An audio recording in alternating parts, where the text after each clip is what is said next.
ომის მე-18 წლის თავი და ერთმანეთის მსგავსი განცხადებებით ალაპარაკებული კრემლი და საქართველოს ხელისუფლება მოსკოვი ირწმუნება, რომ ომის საქართველოს აგრესიით დაიწყო, რუსეთი კი იძულებული გახდა საქართველოში მშვიდობა დაემყარებინა.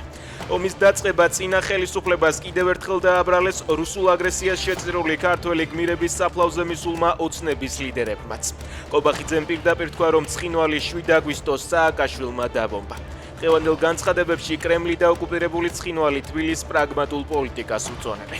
ყობახიძის დღევანდელ განცხადებას ემიჯნება და მოღალატეობრივს უწოდებს ოპოზიციის ნაწილი. საქართველოს ეროვნული ინტერესების საწინააღმდეგოდ შეგნებულად გააყოლბა ისტორიული ფაქტები და სამართლებრივი შეფასებები, ნათქვამია კოალიცია ცვლილებისთვის განცხადებაში. ნაციონალური მოძრაობა კი წერს, რომ ყობახიძის ნათქვამი საფრთხეს უქმნის მომავალში საქართველოს ტერიტორიული გამთლიანების პერსპექტივებს.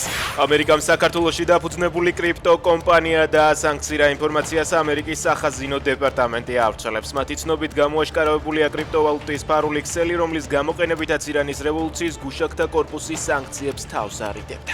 სერბეთი ყველაფერს გააკეთებს, რათა უკრაინას ევროკავშირისკენ მიმავალ გზაზე დაეხმაროს. ჩვენ მხარს უჭერთ უკრაინის ტერიტორიულ მთლიანობას, განაცხადა პრეზიდენტმა ალექსანდრ ვუჩიჩმა. ზელენსკი ბელგრადში გუშინ ჩავიდა, ეს მისი პირველი ოფიციალური ვიზიტი იყო სერბეთში.